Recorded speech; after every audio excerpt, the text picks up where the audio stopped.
Fundado no início dos anos 90, o Texa Laboratórios é hoje o maior e mais moderno laboratório de tecnologia em sanidade animal em todas as áreas da medicina veterinária. Tem como pilar, desde sua fundação, a inovação e um rigoroso padrão de qualidade. Ser o primeiro laboratório veterinário certificado na ISO 9001 na América Latina é consequência do trabalho contínuo em prol da excelência e da estreita cooperação técnica que mantém com instituições e universidades nacionais e internacionais. Sempre com a mais respeitada e qualificada prestação de serviços em análises laboratoriais, o Texa possui em seu quadro profissional diversos especialistas, doutores ou PhDs, para contínua assessoria em medicina laboratorial veterinária. A contínua pesquisa e desenvolvimento de novos métodos diagnósticos foi responsável por trazer para o Brasil empresa padrão ouro em seus segmentos, como a suíça Heska e a francesa Alvedia. A qualidade das análises realizadas pelo Texa é assegurada pela utilização de tecnologia de última geração, sempre coordenada por médicos veterinários especialistas. Os grandes equipamentos e as plataformas diagnósticas exclusivas, interligados em um potente sistema de informática laboratorial, garantem a segurança e a precisão em todas as etapas. De um simples termômetro a uma capela de fluxo laminar, todos os equipamentos e instrumentos são aferidos e calibrados continuamente, atendendo às normas rigorosas ISO 17025, garantindo reprodutibilidade e exatidão nas análises. Os meios de cultura também são validados através do uso de padrões bacterianos pela reconhecida instituição CLSI e por normas do Inmetro. Para perfeito controle das análises, testes cruzados são realizados periodicamente, os chamados controles interlaboratoriais em instituições internacionais, visando resultados confiáveis que servirão de base segura para o apoio médico-veterinário no acompanhamento de cada paciente. Nosso já consagrado setor de hormônios por radioimunoensaio realiza milhares de exames por mês para mais de 200 endocrinologistas e grandes universidades brasileiras, recebendo amostras dos 27 estados, com acompanhamento rigoroso pelo CENEM. Alto volume de análises e excelente organização de processos. Conseguimos oferecer o melhor custo-benefício do país. Além da calibração e aferição dos aparelhos e equipamentos, nossa rotina de exames está acompanhada de protocolos rigorosos de garantia de qualidade. Para isto, utilizamos controles em 2 ou até em 3 níveis, em cada rodada de exames. Se destacam os serviços de alergologia veterinária, dermatologia e micologia, dosagens hormonais por metodologia de radioimunoensaio, setor de análises transfusionais, como tipagem sanguínea e testes de compatibilidade, setor de bioquímica avançada, setor de diagnóstico especializado da leishmaniose, exames oficiais credenciados no Ministério da Agricultura para equídeos, bovinos, bubalinos, suínos e avicultura. O Texa possui um amplo setor de atendimento ao cliente, onde médicos veterinários especialistas irão sanar dúvidas e orientar coletas. Nosso atendimento digital é único na América Latina e te coloca em contato conosco a qualquer hora e lugar. Inovação e tecnologia também no serviço de apoio. Presente em mais de 680 cidades do país, com logística própria integrada, o Texa é o maior e mais completo laboratório de referência da América Latina, sempre investindo em educação continuada e no suporte técnico de alta performance para o médico veterinário. Acreditamos na transparência e no compartilhamento de informações. A diretoria do Texa preserva ao longo destas décadas seu mesmo propósito e empenho em oferecer o que há de mais moderno, mais seguro e com o melhor acesso. Venha viver esta experiência de sucesso. Seja um parceiro Texa.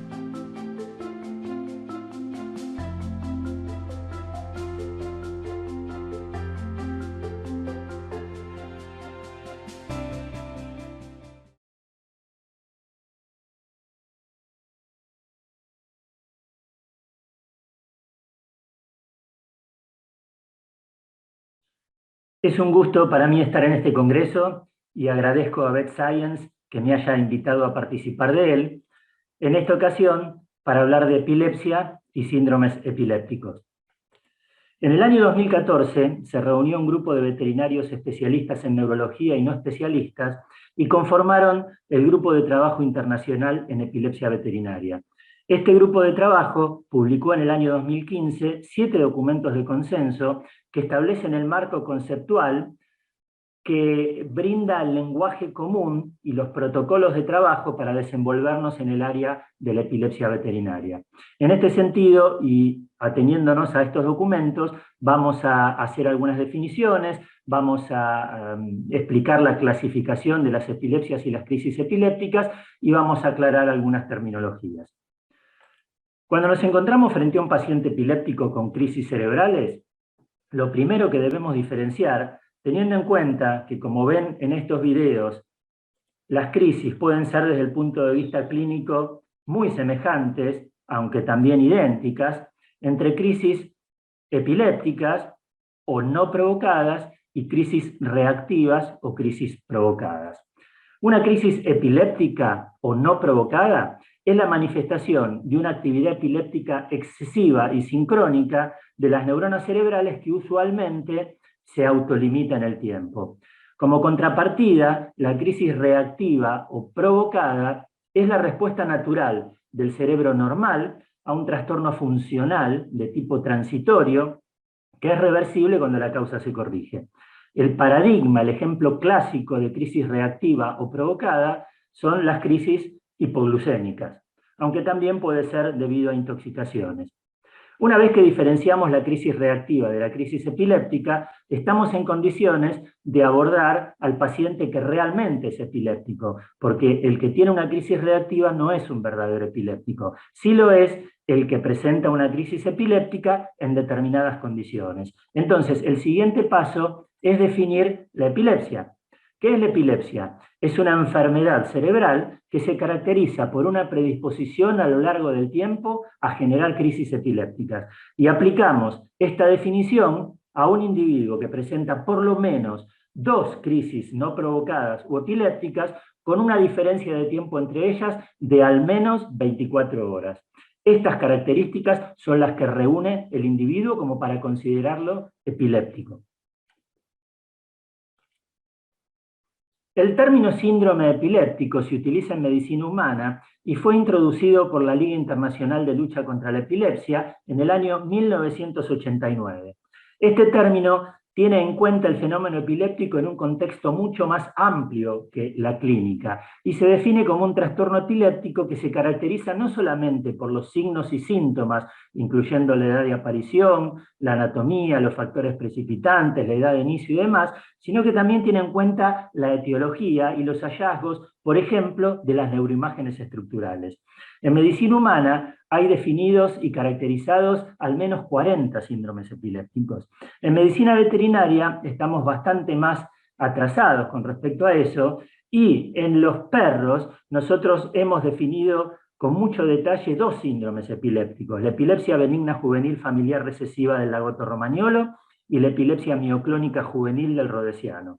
Estas 2 epilepsias, estos 2 síndromes están muy bien caracterizados en cuanto a las características clínicas, edad de inicio, tipo de crisis, características electroencefalográficas, características de las neuroimágenes estructurales, e inclusive se ha podido determinar la etiología. Las 2 son por mutaciones genéticas demostradas y que actualmente tienen pruebas moleculares disponibles comercialmente. En los gatos hay 2 síndromes: la necrosis del hipocampo y del lóbulo piriforme felina y la epilepsia audiogénica felina, muy bien caracterizadas en todos sus aspectos, menos en la etiología. En ninguna de las dos se conoce la causa, aunque se sospecha, y por lo tanto son síndromes epilépticos menos específicos que los de los perros. Estos 4 síndromes son ejemplos de síndromes epilépticos aplicados en la medicina veterinaria. Con respecto a la clasificación, que es muy importante para hablar un lenguaje común y para establecer un intercambio en los trabajos de investigación, es importante clasificar a las crisis desde el punto de vista semiológico y caracterizar a las epilepsias y clasificarlas de acuerdo a esa etiología. Las crisis epilépticas pueden ser focales o pueden ser generalizadas. Las crisis focales tienen su inicio en uno de los hemisferios cerebrales y se caracterizan por presentarse clínicamente con características motoras, autonómicas o conductuales. Estas manifestaciones clínicas pueden manifestarse juntas, es decir, un animal puede tener crisis focales motoras y también autonómicas y conductuales, de manera que esta subclasificación no es excluyente. Las crisis focales motoras hacen referencia a cualquier movimiento involuntario de la cara, de los miembros o del tronco. Las crisis autonómicas se manifiestan clínicamente por fenómenos como piloerección, midriasis, salivación profusa, signos gastrointestinales, y las crisis conductuales se caracterizan clínicamente por accesos de ira, o de agresión, o de miedo, o de apego excesivo al propietario. Esto, desde mi punto de vista, es un avance muy importante, porque antiguamente se consideraba que cuando un animal tenía crisis focales, se daba por sentado que tenía una epilepsia sintomática o secundaria. Hoy en día se reconoce que las crisis focales pueden ser la única manifestación clínica de una epilepsia idiopática subyacente. Con respecto a las crisis generalizadas, en todas ellas hay pérdida de conciencia. Vuelvo sobre mis pasos para decir que el grupo de trabajo internacional no se ha preocupado para determinar si las crisis focales cursan o no con trastornos de la conciencia, porque es muy difícil identificar un trastorno de conciencia, inclusive en medicina humana, mucho más en los perros. Por lo tanto, ese parámetro clínico no se tiene en cuenta para las crisis focales. En las crisis generalizadas, todas por definición, con excepción de las crisis mioclónicas, cursan con alteraciones de la conciencia. Las crisis generalizadas pueden tener características motoras o no motoras. Dentro de las motoras tenemos a las tónico-clónicas, las tónicas, las clónicas y las mioclónicas, y dentro de las no motoras tenemos a las crisis atónicas. En este subgrupo de crisis generalizadas no motoras deberían incluirse las crisis de ausencia, que también han sido descritas en medicina veterinaria. Con respecto a la etiología de la epilepsia, hay 2 grupos para su clasificación. El primero es la epilepsia idiopática. El grupo de trabajo mantuvo este término considerando una epilepsia que se origina en condiciones intrínsecas del individuo, es decir, es una condición por sí misma. Y la epilepsia idiopática se subdivide en 3 grupos. La epilepsia idiopática genética, cuando el trastorno se debe a una mutación genética conocida y demostrable por pruebas moleculares, o a partir de diseños familiares bien realizados. El segundo subgrupo es la epilepsia idiopática genética sospechada, que se aplica a aquellas razas que tienen una prevalencia superior a la media poblacional, por encima de un 2%. El problema con este subgrupo de epilepsias idiopáticas es que no todas las razas tienen la misma prevalencia en los distintos lugares del mundo. Por ejemplo, en Argentina, la raza pastor belga es poco numerosa y los que hay no tienen demasiados casos de epilepsia, mientras que en Europa el pastor belga es muy numeroso y hay líneas genéticas que tienen hasta un 30% de prevalencia en cuanto a epilepsia idiopática. Por lo tanto, esta subclasificación no sería aplicable por igual a los distintos lugares del mundo, lo que es un problema. Además de eso, hay algunas razas que en la actualidad son muy populares, o lo fueron en otro momento, y con el tiempo dejan de serlo. Y quizá entonces una raza que hoy tiene mucha popularidad y tiene una prevalencia muy alta, el día de mañana no la tenga. Ese es el inconveniente de este subgrupo, y considero personalmente que debería ser revisado en un futuro. El tercer subgrupo es la epilepsia idiopática de causa desconocida, que es aquella en la que se sospecha fuertemente una causa genética, pero no se puede demostrar. Por lejos, es el tipo de epilepsia idiopática que más atendemos en la práctica clínica. El otro grupo es la epilepsia estructural, integrado por aquellos trastornos que integran el acrónimo vitamín D, es decir, trastornos vasculares, inflamatorios infecciosos, traumáticos, anomalías congénitas, trastornos congénitos del metabolismo, neoplasias o problemas degenerativos. El Grupo de Trabajo Internacional de Epilepsia Veterinaria también elaboró un documento de consenso para establecer un patrón, un protocolo estandarizado para acceder al diagnóstico de la epilepsia idiopática. En este sentido, el abordaje es muy similar a lo que hacemos con cualquier paciente neurológico. Lo primero es establecer la neurolocalización, es decir, determinar de dónde proviene en el sistema nervioso central o periférico el signo que nosotros estamos viendo en nuestro paciente. El segundo paso, de acuerdo al inicio y al curso y progresión, establecer la categorización, que no es otra cosa que aplicar el acrónimo vitamín D, que tan buen resultado ha demostrado dar en neurología veterinaria, y en base a al orden de probabilidades que pueda tener los distintos trastornos de afectar a nuestro paciente, elaborar un listado de enfermedades posibles que no es otra cosa que hacer un diagnóstico diferencial. En base a esto, elegimos los métodos complementarios y, si es posible, elaboramos un diagnóstico etiológico. Entonces, de acuerdo a este esquema, el Grupo de Trabajo Internacional ha determinado que lo primero ante un animal con epilepsia idiopática es establecer la localización neuroanatómica, es decir, determinar si los eventos que nosotros vemos en nuestro paciente son verdaderamente crisis epilépticas o son trastornos paroxísticos de otro origen. Y en segundo lugar, identificar la causa subyacente de esa crisis epiléptica. Entonces, lo primero es, ¿realmente lo que vemos en nuestro paciente es una crisis epiléptica? El video muestra a un personaje de X-Men, Mystique, y no es casual. Este personaje tenía la capacidad de cambiar su aspecto de acuerdo a la situación, y está enmarcado en un teléfono celular. Es decir, esto nos está queriendo decir que gracias a la tecnología, en la actualidad, los tutores de los perros y de los gatos pueden filmar los episodios y determinar nosotros mismos, en base a su observación, si lo que estamos viendo es una crisis epiléptica o es un fenómeno que mimetiza a las crisis epilépticas. En este sentido, hay algunos episodios que no parecen crisis epilépticas, pero que sin embargo lo son, como por ejemplo esta perrita con espasmos mioclónicos faciales, este gato con también espasmos mioclónicos lateralizados que afectan fundamentalmente al ojo y a la mejilla, este gato que tiene crisis generalizadas, con alteración evidente de la conciencia, con opistótonos, hiperextensión de los miembros y chasquidos mandibulares, y este otro perro que sentían los aullidos y que, a ver, vamos a correr para atrás.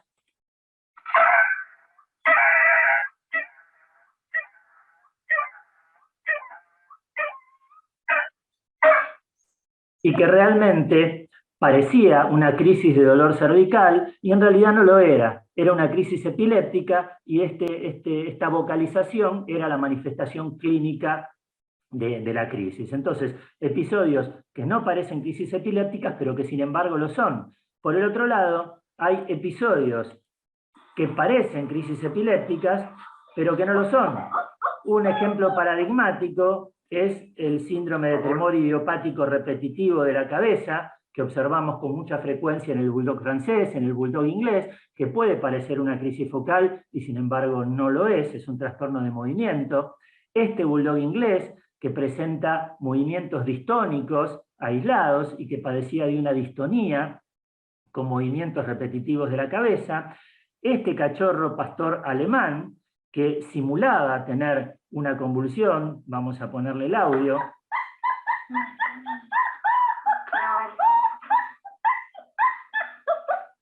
Realmente parecía una crisis epiléptica, pero en realidad era un síndrome miotónico, era una crisis producida por una parálisis periódica hipercalémica con paramiotonía.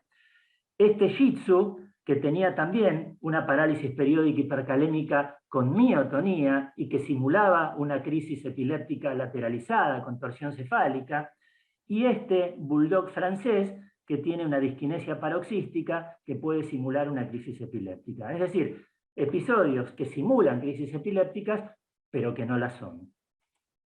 Por el otro lado, tenemos otros trastornos neurológicos, como por ejemplo este síndrome vestibular central que afecta a este gatito siamés, que puede simular una crisis epiléptica, el colapso episódico del border collie, que cursa con deficiencias propioceptivas y con deficiencias cognitivas, que es una sinaptopatía y está muy lejos de ser una crisis epiléptica, el síndrome de narcolepsia cataplexia, que afecta a este Stadium, o la miastenia gravis, que puede simular, cuando especialmente afecta exclusivamente a los miembros pelvianos en forma paroxística, una crisis epiléptica, y sin embargo no lo es. Y ni que hablar de las cosas que nos presentan los gatos.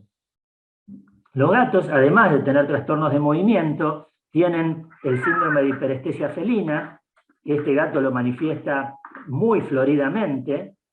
Fíjense cómo desarrolla una crisis que parece una crisis epiléptica al rascarle el lomo. Entonces parece realmente una crisis epiléptica, pero es un síndrome de hiperestesia felina. También los gatos tienen el síndrome de dolor orofacial, que pareciera una neuropatía del trigémino y que puede simular crisis orofaciales complejas, que son tan frecuentes en la epilepsia felina, y sin embargo, nada que ver con una crisis epiléptica. Entonces, tener en cuenta todos estos fenómenos que simulan ser crisis epilépticas, pero que no lo son. Una vez determinado si realmente lo que está presentando nuestro paciente es una crisis epiléptica o no lo es, si consideramos que sí lo es, tenemos que establecer cuál es su causa. Y lo que tenemos que tener en cuenta para el diagnóstico de epilepsia idiopática, como para todas las enfermedades idiopáticas, es que su categorización puede alcanzarse solamente de haber hecho una cuidadosa anamnesis, un cuidadoso examen físico-neurológico, haber realizado un análisis bioquímico de sangre que tenga una base de datos mínima de parámetros bioquímicos, eventualmente serologías y otras pruebas, imágenes de cerebro y análisis de líquido cefalorraquídeo. Es decir, el diagnóstico de la epilepsia idiopática es un diagnóstico de exclusión. ¿Por qué es importante tener en cuenta esto? De acuerdo a mi experiencia, la epilepsia idiopática es el 20% de todos los trastornos neurológicos, casi el 40% de los trastornos supratentoriales y menos del 50% de los trastornos epilépticos. ¿Qué significa esto? Que el 57% de los trastornos epilépticos no corresponden a epilepsia idiopática y se reparten en el acrónimo vitamín D sin la I de idiopático. Por lo tanto, hay que hacer un muy buen diagnóstico de exclusión para asegurar que nuestro paciente cae en este 43%. En relación al protocolo diagnóstico, el Grupo de Trabajo Internacional ha establecido que los criterios para el diagnóstico de la epilepsia idiopática se apoyan en un sistema de 3 niveles que se sustentan en un protocolo que les da un grado de confianza determinado. El nivel de evidencia para el nivel 1, o los grados de confianza para el nivel 1, están dados por las características clínicas y los análisis complementarios de sangre y orina. Y establece que un animal es epiléptico si tiene 2 o más crisis epilépticas o no provocadas con una diferencia entre ellas de al menos 24 horas. El inicio de las manifestaciones clínicas son entre 6 meses y 6 años.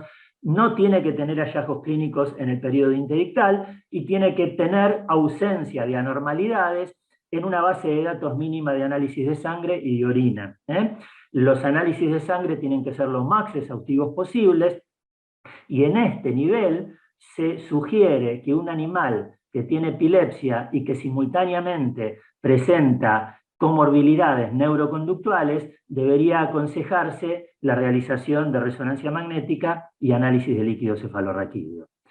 El nivel 2 está establecido por todos los elementos del nivel 1, más la ausencia de hallazgos en la determinación de ácidos biliares pre- y postprandiales, en las imágenes por resonancia magnética y en el análisis de líquido cefalorraquídeo. Y el nivel 3 está sustentado en los hallazgos del nivel 1 y 2, más la ausencia de anormalidades en el electroencefalograma. Este es el protocolo establecido por el Grupo de Trabajo Internacional en Epilepsia Veterinaria. Hay que tener en cuenta que la resonancia magnética no siempre es normal en un individuo epiléptico idiopático y que hay cambios que hay que tenerlos en cuenta antes de pensar en una epilepsia estructural. Por ejemplo, esta hiperintensidad en secuencia T2 localizada en la región del cíngulo en este caso, pero también puede estar en los lóbulos piriformes, puede aparecer en animales que han tenido crisis seriadas o estatus epiléptico hasta 10 a 16 semanas posteriores al evento. Y esto se produce por edema citotóxico, por una acumulación de glutamato.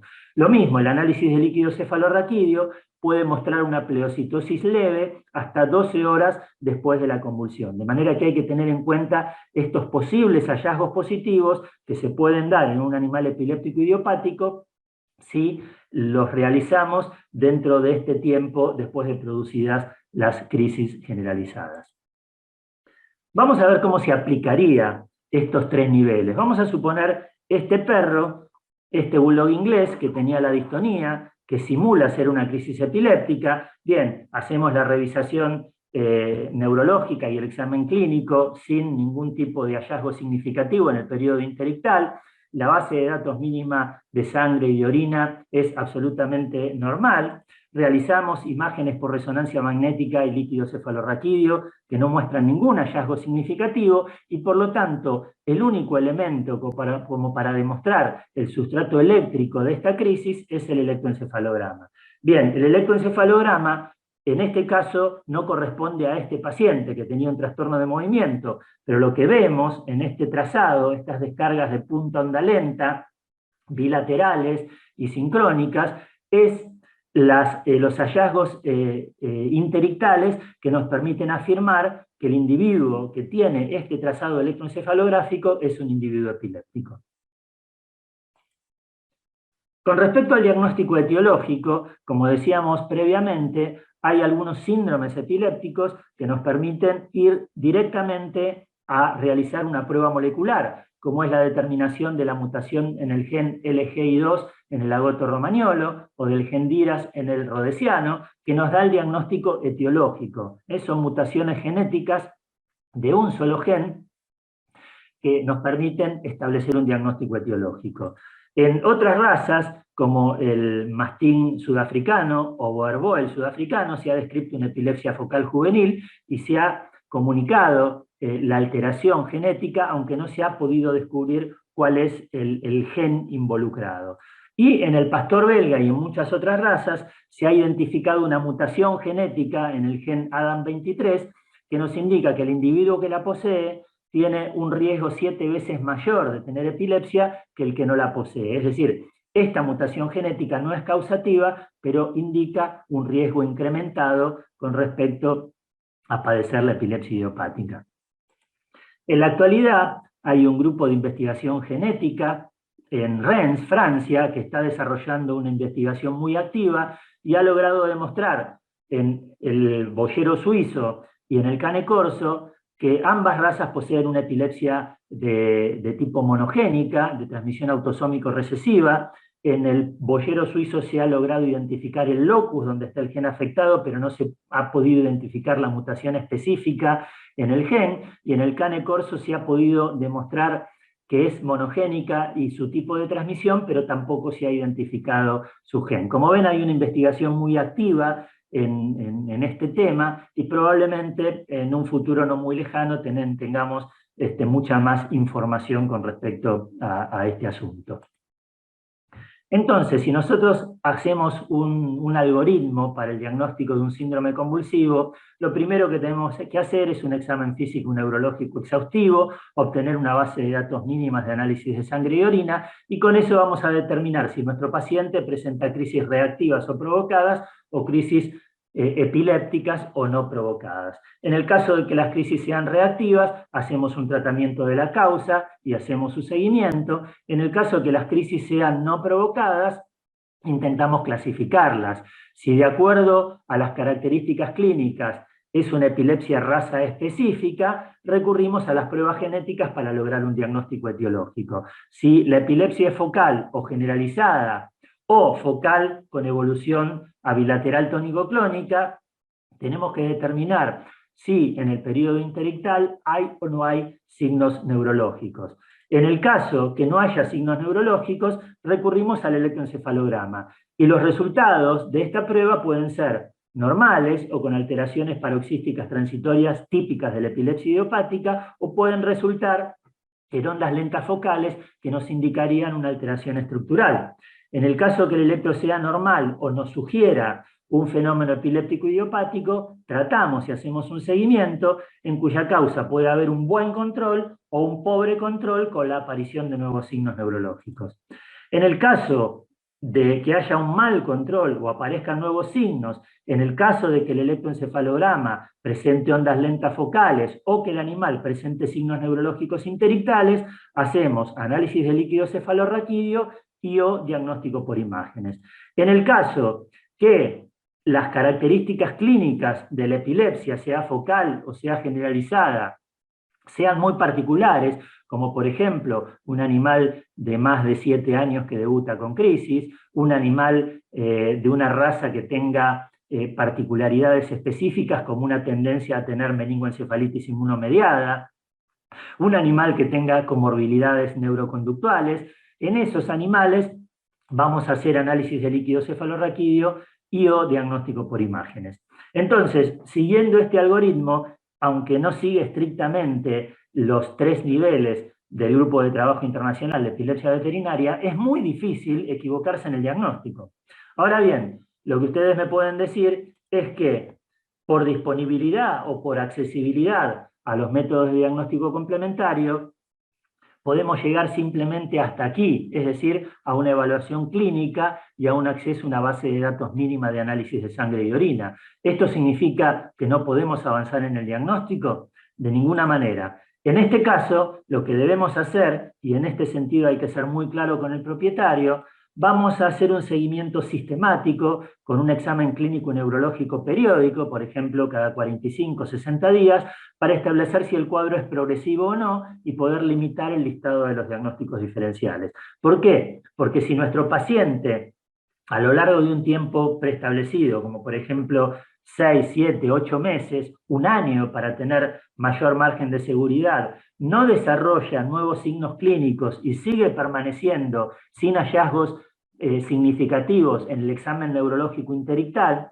la única enfermedad que puede provocar crisis generalizadas o focales en el tiempo sin provocar un deterioro del estado neurológico es la epilepsia idiopática. Entonces, simplemente con el examen clínico y con una base de datos mínima de análisis de sangre y orina a la que podemos acceder en cualquier lugar del mundo, podemos establecer un diagnóstico de epilepsia idiopática a lo largo de revisaciones sucesivas. Entonces, para esta primera parte, para resumir, el protocolo de diagnóstico tiene que ser lógico y estandarizado, y de hecho está padronizado por el Grupo de Trabajo Internacional de Epilepsia Veterinaria, pero hay que tener en cuenta que no siempre es posible acceder a los métodos de diagnóstico que recomienda el estándar, y en muchas ocasiones los métodos no cumplen las necesidades mínimas, porque los resonadores son de baja potencia o porque los laboratorios no cumplen las expectativas que nosotros necesitamos, y en estos casos siempre tenemos que tener a mano un plan B que se adapta a nuestras necesidades locales y se basa fundamentalmente en nuestra capacidad como veterinarios y en nuestra experiencia clínica. Con respecto al tratamiento médico, esto también está informado en los documentos de consenso y es lo que les voy a comentar en esta parte de la charla. Lo primero que debemos determinar en un animal con un diagnóstico de epilepsia idiopática es si es necesario medicar. ¿Con qué lo vamos a medicar? ¿Cuánto tiempo lo vamos a medicar? ¿Y cuáles son las expectativas en cuanto al propietario? Con respecto a si es necesario medicar o no, el grupo de trabajo establece que si el periodo interictal es menor o igual a 6 meses entre crisis y crisis, es decir, si hay una crisis cada menos de 3 meses, si el animal presenta estatus epiléptico o crisis seriadas, independientemente del intervalo interictal, si los signos posictales son muy graves, como ceguera o agresividad, o si la frecuencia y o duración de las crisis va en aumento a lo largo del tiempo, hay que comenzar a medicar.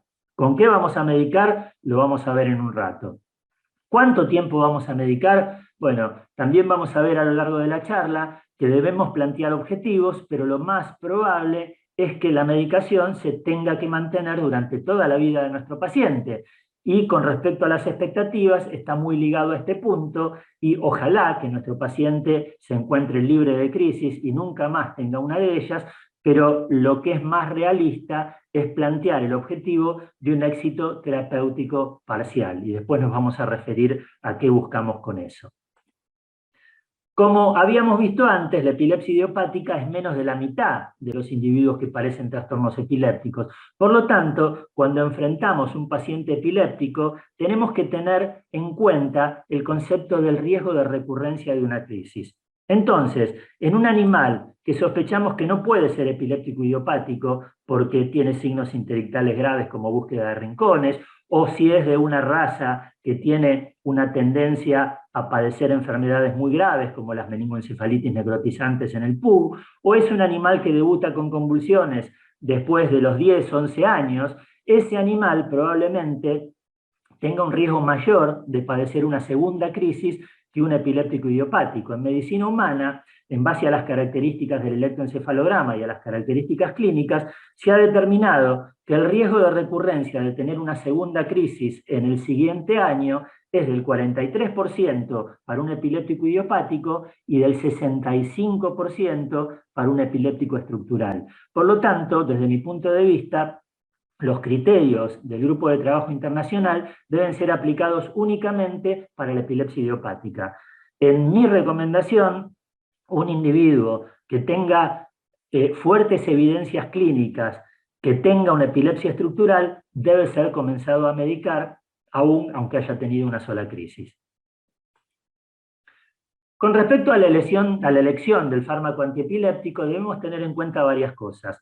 Primero, el diagnóstico presuntivo, y recordar que los fármacos antiepilépticos son el tratamiento primario en epilepsia idiopática, pero las epilepsias estructurales hay que tratar la causa, y los fármacos antiepilépticos son el tratamiento de apoyo. Pero cuando, por ejemplo, encontramos una neoplasia, tenemos que hacer quimioterapia, corticosteroides, eventualmente cirugía, además de los fármacos antiepilépticos.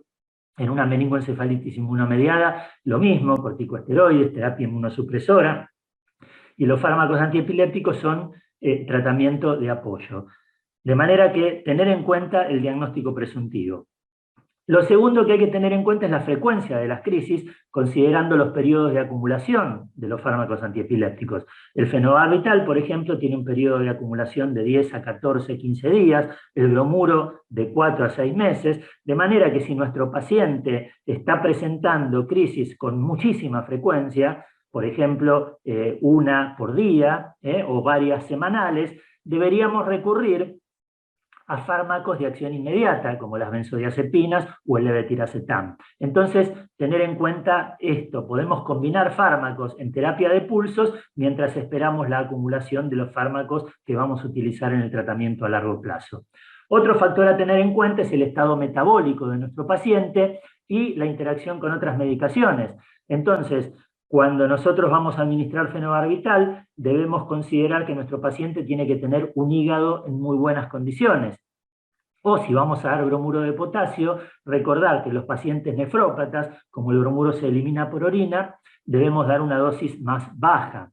Lo mismo si nuestro paciente está tomando otra medicación. Recordemos que casi todos los antibióticos, casi todos los fármacos antiepilépticos, y otras medicaciones interaccionan con el fenobarbital, aumentando o disminuyendo su concentración en sangre. Y eso debemos tenerlo muy en cuenta, ¿sí?, para considerar que nuestro animal está teniendo una sobredosificación temporaria. Por ejemplo, si le administramos, por citar un fármaco, omeprazol, que aumenta los niveles séricos del fenobarbital, o al contrario, pueden disminuir y hacerlo más pasible de tener crisis si administramos, por ejemplo, prednisolona o prednisona.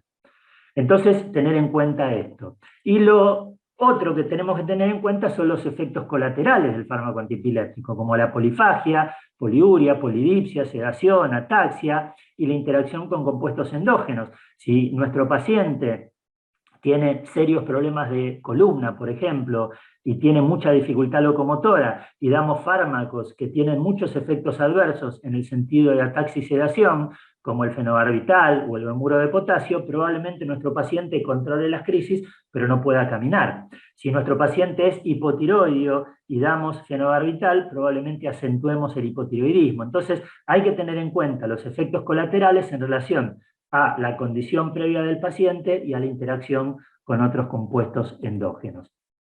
De acuerdo a la evidencia, este trabajo nos indica que hay una fuerte evidencia científica que soporta el uso del fenobarbital y el imepitoín como medicaciones de primera línea. El imepitoín no está disponible en América del Sur ni en América del Norte, no tengo ninguna experiencia en él, pero nosotros sabemos que el fenobarbital es el fármaco más usado en el mundo. Y lo usamos de esta manera, un inicio con fenobarbital 2 a 5, 3 miligramos kilo día, perdón, 2,5 a 3 miligramos por kilo 2 veces al día.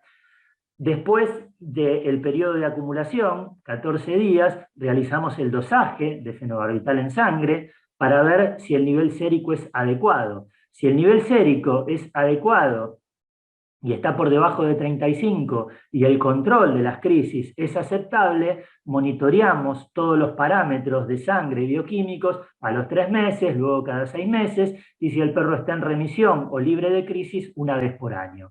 En el caso de que haya un control inadecuado de las crisis, y después vamos a ver a qué nos referimos con esto, y la concentración del fármaco es menor a 30, ajustamos la dosis. Si el suero muestra una concentración de fenobarbital de 30 a 35, iniciamos la terapia con un fármaco de segunda elección, el bromuro de potasio, y si el fármaco está en una concentración mayor a 35, no solamente agregamos, un fármaco de segunda línea, sino que también reducimos la dosis de fenobarbital de acuerdo a la siguiente fórmula. La nueva dosis diaria total de fenobarbital en miligramos se obtiene dividiendo la concentración deseada de fenobarbital en suero, por ejemplo 30, dividida la concentración real. Y eso lo multiplicamos por la dosis diaria total real de fenobarbital en miligramos. Entonces, de acuerdo a esta fórmula, ajustamos la dosis diaria de fenobarbital. En el caso que haya un control inadecuado de las crisis, a pesar de tener una muy buena concentración de fenobarbital en suero, por ejemplo 30 a 35, si la frecuencia de las crisis es muy alta, lo que hacemos es hacer una dosis de carga con bromuro de potasio antes de comenzar el mantenimiento. Hay dos protocolos, uno es muy agresivo, 625 miligramos kilo dividido en varias dosis, que tiene que ser administrado bajo hospitalización, y el otro protocolo es el que yo utilizo, que es administrar 125 miligramos kilo día, dividido en 3 a 4 tomas diarias, durante 5 días consecutivos. Con este esquema el animal puede estar sedado inicialmente, y eso hay que avisarle al dueño, pero con esto acortamos los periodos de acumulación de 4 a 6 meses a solamente un mes. Si la frecuencia de las crisis es aceptable, una cada más de 20-25 días, iniciamos la dosis de mantenimiento con bromuro de potasio, que es 15 miligramos kilo 2 veces al día o 30 miligramos kilo en una sola dosis, preferentemente por la noche para evitar los efectos adversos de ataxia y sedación durante el día. De acuerdo a cualquiera de las dos formas de administrarlo, medimos la concentración sérica de bromuro de potasio después de la dosis de carga un mes y después de la dosis de mantenimiento 3 meses después. Si el control de las crisis es adecuado y el nivel de bromuro está alrededor de 2000 miligramos por litro, monitoreamos los parámetros de sangre cada 6 meses, y si el perro está en remisión o no tiene crisis, una vez por año, y si hay un control inadecuado de las crisis con la combinación de fenobarbital y bromuro, y el nivel en fármaco en suero está por debajo de 2000 miligramos litro, aumentamos la dosis. Si el nivel en fármaco en suero está en 2000, vamos a tener que recurrir a un fármaco de tercera línea. ¿Cómo ajustamos la dosis de bromuro? De acuerdo a estas fórmulas. Para un tratamiento combinado de fenobarbital y bromuro de potasio, calculamos de acuerdo a esta fórmula, y en el caso de monoterapia con bromuro, por ejemplo, porque nuestro paciente tiene problemas hepáticos, aplicamos esta fórmula. Lo que quiero destacar en este punto es que como el bromuro no tiene ningún metabolismo en ningún órgano y se elimina tal cual lo administramos por orina, si el animal tolera bien los efectos adversos, mi experiencia es que los niveles en suero pueden exceder bastante los recomendados por este consenso. De manera que si el animal tiene 3000 miligramos por litro y lo tolera bien, yo mantengo esas dosis. ¿A qué llamamos buen control? Cuando administramos el fármaco antiepiléptico, si el animal está libre de crisis o las crisis se han espaciado más de 3 veces el periodo previo al tratamiento y se mantienen por un tiempo prolongado, logramos el objetivo primario, que es un éxito total, es decir, el animal está libre de crisis. Si lo logramos, continuamos evaluando el éxito del tratamiento a largo plazo. Si no se logra esto, planteamos que tenemos un éxito terapéutico parcial. ¿Y en qué consiste este terapéutico parcial? Prevención de las crisis seriadas o del estatus epiléptico, reducción relevante de la frecuencia de las crisis, o sea, una disminución de al menos un 50%, o una reducción en la severidad de las crisis. Este es el objetivo secundario, y esto hay que planteárselo con muchísima claridad al propietario de la mascota afectada por epilepsia idiopática. Si logramos este objetivo secundario, continuamos evaluando el éxito del tratamiento a largo plazo. Si no lo logramos, programamos un medicamento antiepiléptico alternativo. Y en este sentido, si el animal está libre de crisis, ¿cuánto debería durar el tratamiento? No menos de 1 año y medio. Ese es el tiempo estipulado para pensar en empezar a reducir la dosis.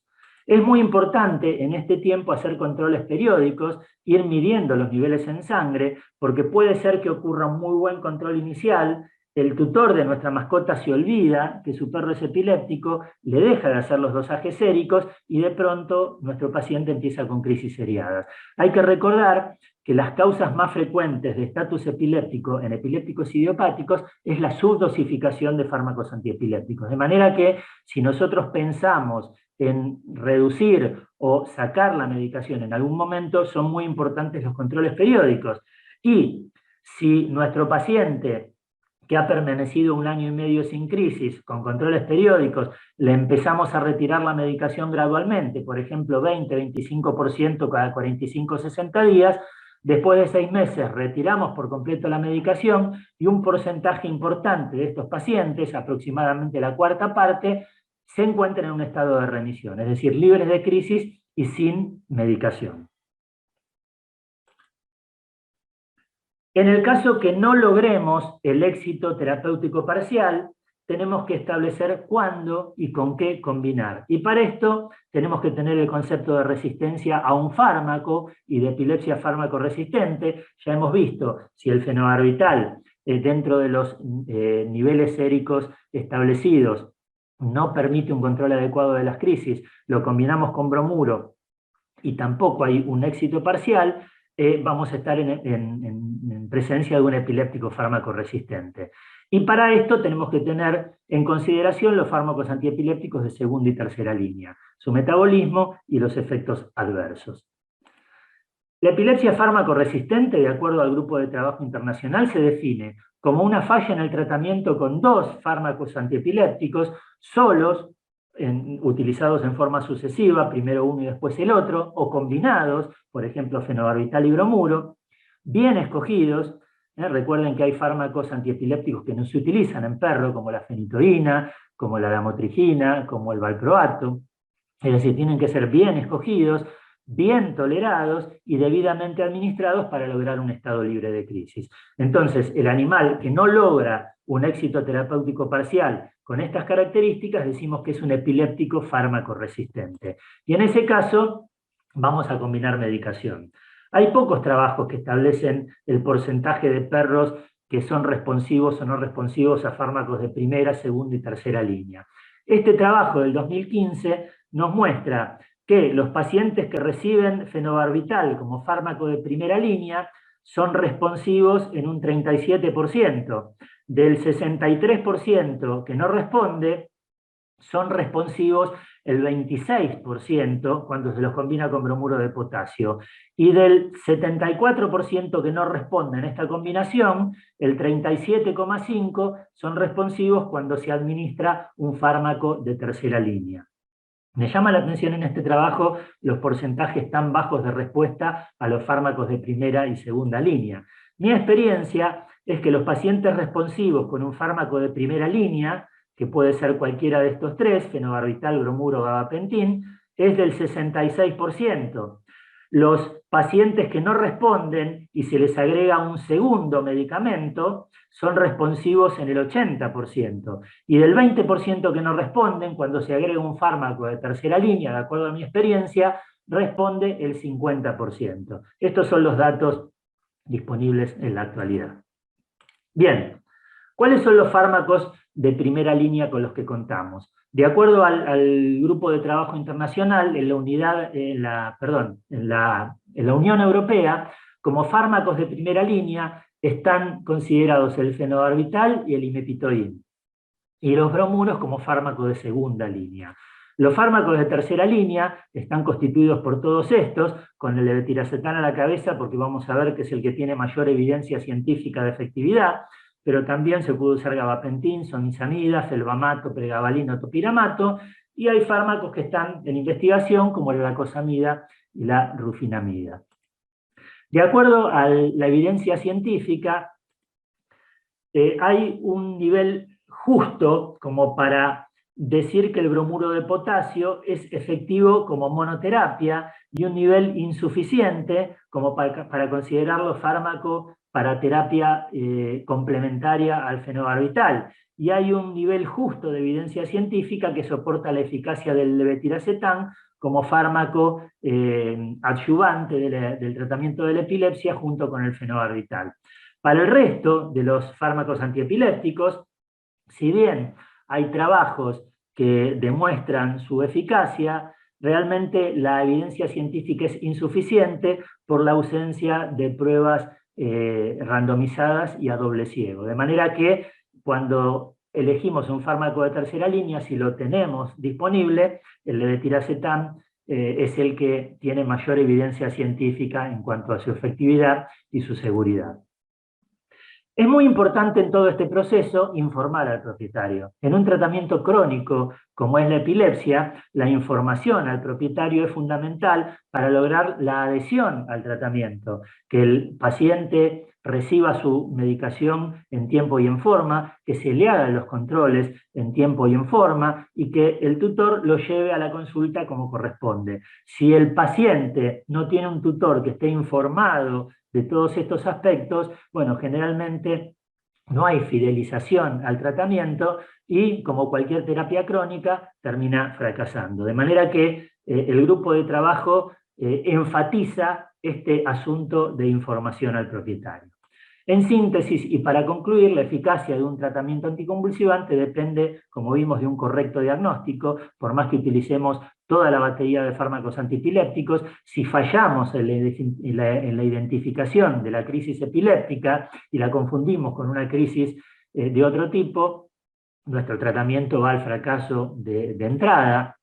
Una muy buena elección del fármaco antiepiléptico, un seguimiento adecuado para mantener niveles séricos correspondientes y evitar los efectos adversos, y recalco esto, muy buena información al propietario, porque el propietario es el que lleva al perro o al gato a la consulta, es el que le compra la medicación, es el que la administra en la casa, y un tema no menor, es el que nos paga el valor de la consulta. De manera que la información al propietario es fundamental en una terapia de una enfermedad crónica. Muchísimas gracias, espero que esta charla les haya sido de utilidad y agradezco nuevamente a VetScience por haberme invitado.